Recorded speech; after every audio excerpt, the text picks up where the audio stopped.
what is included in the bond referendum, and what are some of the top priorities for the bond? Well, the bond referendum is made up of three main components. One is deferred maintenance, which is to address infrastructures of our schools, heating and ventilating, lighting, plumbing, everything from floor to ceiling. Second part is school safety and security. Specifically, our elementaries are the most vulnerable sites right now. And then the third part is overcrowding, which really is going to address grades K through 8. Try to create more space, balanced populations amongst the elementaries, which are, a low of about 450 to a high of over 600. So we want to try and balance that out by adding some space to schools and so forth. How much is the bond predicted to cost? Well, the original cost is going to be $77.9 million that the public is voting on.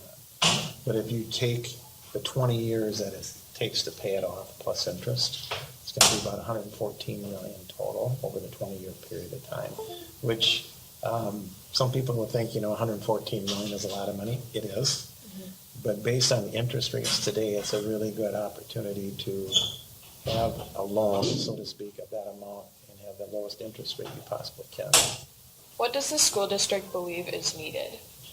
Well, on the deferred maintenance side, for example, a lot of our buildings are over 50 years old, so therefore the mechanical systems, for example, are 50 years old, and they start to have a life cycle wear out where replacing them becomes really expensive. Sometimes parts you can't find anymore because of the age of the HVAC and so forth. So the deferred maintenance is to bring all of the buildings K through 8, bring those up to code or improve the mechanical system so that they can last another 35 years. There's no question about the security of our schools is really critical. Mm-hmm. It's unfortunate we have to spend a lot of money on that, but that's the way society is today, so we want to make sure we do that. And overcrowding, it's not that it's third in line, mm-hmm. but it's just that it is something that we have kind of lived with for the last several years, and now we've gotten to a point where, especially in the elementaries, there isn't a spot for a student to have another classroom. I mean, they're all full, mm-hmm. and we have to figure out a way how to expand that. What would the timetable be for this if it is passed? Well, it takes approximately 6 months for planning and design. Okay. And what that really means is that we have to get input from staff and parents and principals and so forth about what are these additions going to look like. Willow Creek, for example, is going to double in size. Mm-hmm. So that's going to take a lot of work to get that figured out. And as soon as the school year is over with it in June, we'll start working on the security pieces right away for the elementaries. For Willow Creek expansion and for the junior high expansion, if everything goes well, we're anticipating that both those places would be ready for occupancy the fall of 17. What would be one reason the bond referendum doesn't pass? Probably first and foremost would be the tax impact. I mean, when I've talked to citizens about this, I've asked them, more importantly, is know why you're going to vote, as opposed to being emotional about it and saying, well, I don't like the school district, I don't like that I had a bad time in school. Mm-hmm. I mean, for some people, it's a hardship if you're on a fixed income. I understand. I would rather have people vote no because they personally know they can't afford it than vote no because they don't like the school district or they had a teacher one time they didn't like and so forth. I mean, it's about as good of a plan I think we've had since 2008 when we've had 3 previous bond referendums. The hard part's going to be is should this not pass, all those problems that have been identified are not going to go away. Mm-hmm. So it won't get any cheaper, and we'll have to come up with another plan of what are we going to do to fix the issues we've identified. Are there improvements that should be made that were left out of this bond referendum? Well, the big question is the high school. Yeah. When the task force identified, we knew there would be infinite issues, mm-hmm. but there's only finite resources to fix them.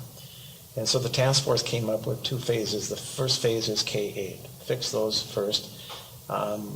Somewhere down the line, I don't know if it's a year from now, 5 years from now, the high school has to be addressed. The deferred maintenance cost for this building alone is over $28 million. That's a big investment. So the question is going to be, when will the high school be addressed and how? Will it be a renovation or will we build a brand new high school? That discussion is really kind of an emotional one because some people are really attached to the facade of the building and so forth. Lots of other people would like to have a new high school, but a new high school is going to be probably $100 million itself. So that is the biggest vacancy that needs to be addressed in the near future, but we have to make sure November 3rd works first before we can talk about a high school situation.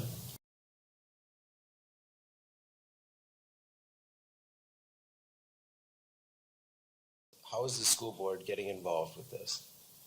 Well, the school board started a year ago by putting in place what you might think of as a discovery of all the information about our schools. We hired professionals to come in and take a look at the schools and give us a good sense of what needed repair, what needed being fixed up, and so on.